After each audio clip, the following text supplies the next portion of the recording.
மீனராசிக்காரங்க 2026ல் ஒரு மாட்ரேட்டான பலன்களை எதிர்பார்க்கலாம். ஒரு 70% வரைக்கும் நன்மைகள் நடக்கும். மீதி 30% தான் டிஃபெக்ட்ஸ் இருக்க போது. என்னங்க 7.5 சனியில் இருக்கிறோம், எங்களுக்கு எப்படிங்க நல்லது நடக்கும் அப்படின்னு மீனராசிக்காரங்க கேட்கலாம். முதல் சுற்றில் இருக்கக்கூடிய மீனராசிக்காரங்களுக்கு மட்டும்தான் அது சார்ந்த நிறைய பிரச்சனைகள் வருமே தவிர 2ஆம் சுற்று 3ஆம் சுற்றில் இருக்கிறவங்களுக்குலாம் அந்த பிரச்சனைகள் இருக்காது. இதை எப்படி பார்க்கலாம் அப்படின்னா, ப்ளூட்டோ அப்படிங்கிற பிளானட் இந்தோ மாடர்ன் அஸ்ட்ராலஜியில் ரொம்ப முக்கியமாக பார்க்க வேண்டிய பிளானட். அது எங்கே இருக்குது அப்படின்னு பார்த்தீங்கன்னா, இவங்களுக்கு 11ல் இருக்குது. 11ல் இருந்தாலே அதிகப்படியான லாபத்தை கொடுக்கணும். அப்போ ஒரு விதமான லாபம் வரும். இன்னொரு பக்கம் பார்த்தீங்கன்னா, இவங்க ஸ்தானத்திலிருந்து 3ல் இருக்கக்கூடிய யுரேனஸ், அது அதிகப்படியான வளத்தை கொடுக்கணும். வளம் ப்ளஸ் லாபம் ரெண்டுமே சேர்றப்ப அபரிவிதமான பணவரவுக்கான வாய்ப்பு யாருக்கு இருக்குன்னா மீனத்துக்கு இருக்குது.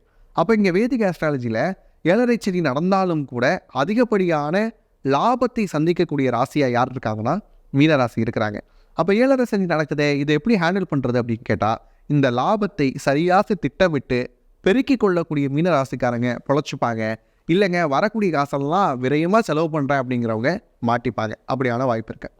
இதுலேருந்து 2வது ஸ்தானம் அப்படின்னு பார்த்தீங்கன்னா, நெப்டியூன் ப்ளஸ் கைரனுடைய சேர்க்கை மேசராசியில் இருக்குது.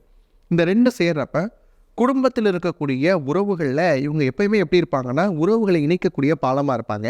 அந்த வேலையை 1க்கு 2 மடங்காக இவங்க செஞ்சே ஆகணும். இப்போ ஏன்னா உறவுகளுக்குள்ளே இவங்களுடைய சார்ந்த உறவுகளுக்குள்ளே விரிசல் வரும். அதை சரி பண்ண வேண்டிய பொறுப்பு மீனத்துக்கு உண்டு.